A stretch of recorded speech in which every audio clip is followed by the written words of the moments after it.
November 19th, 2016. A Delaware Nation man, Braden Hopkins, then 21, hits 3 pedestrians around 1:40 a.m. on an unlit rural road in their community of Moraviantown, Ontario. 16-year-old Bailey Jacobs was thrown to her death. Tanner Whiteeye is paralyzed, and Jordy Whiteeye suffered minor physical injuries, but lives with the horror of what happened that night. A 10-month police investigation determined no charges would be laid against the driver, who now lives in Sweden playing pro hockey. But survivors and their families, and many others in the community, question the thoroughness and integrity of the police investigation. APTN purchased a copy of the traffic reconstruction report that was done, but the OPP refused to be interviewed about it or any other aspect of their investigation. The Delaware Nation Police also refused to be interviewed.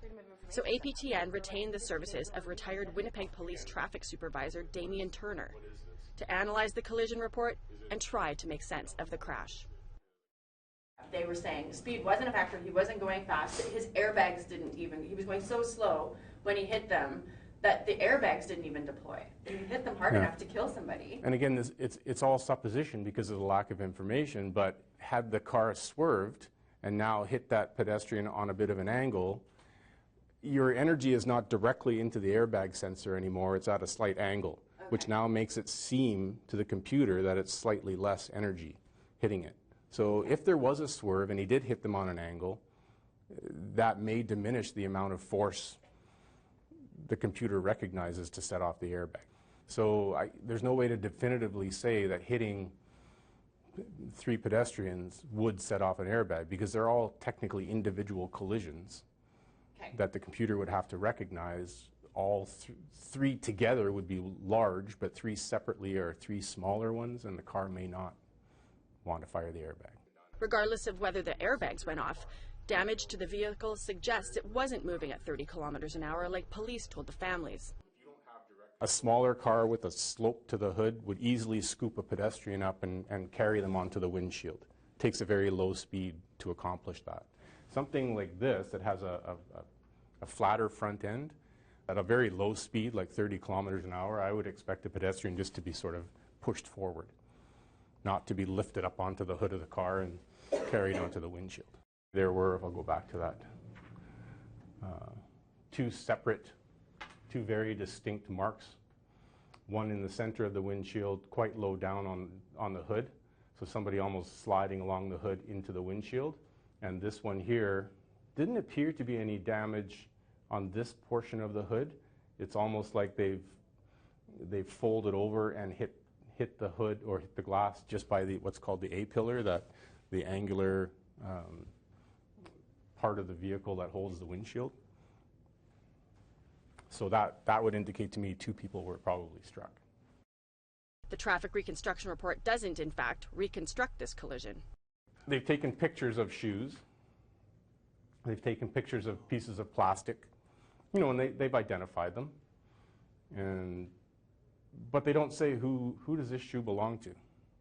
Like, I'm sure if they went and found the victims or had somebody go to the hospital with the other victims, at least radio them and say what shoes were they wearing, what clothes were they wearing. So you can say, well, this person was in this position. We know this because of this shoe. The other person was here because of that shoe. Okay. There's no way to determine. One of the outstanding questions is what specific injuries did Bailey Jacobs die from? Knowing that helps police piece together the mechanics of the crash, but they didn't bother to find that out in this case. We frequently, if not always, send an officer actually to the autopsy. We take our own photographs, we ask for specific information from the medical examiner or the pathologist at the time they're doing the autopsy. We don't just rely on the report afterwards because they don't always know what we're looking for. Right.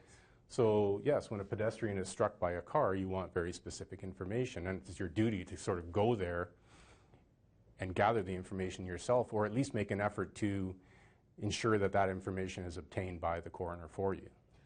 Police contend the pedestrians were in the middle of the road when they were hit, but damage to the vehicle poses questions. The images of the hood of the car, the damage actually seems to be going almost in that kind of direction. So you've got damage here, and you also have damage here.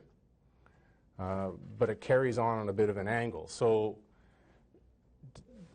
did the car swerve at the last minute, causing the angle at which it hit the pedestrian to change from completely straight on to slightly offset? Or was the pedestrian moving at the time that would cause that? We don't know.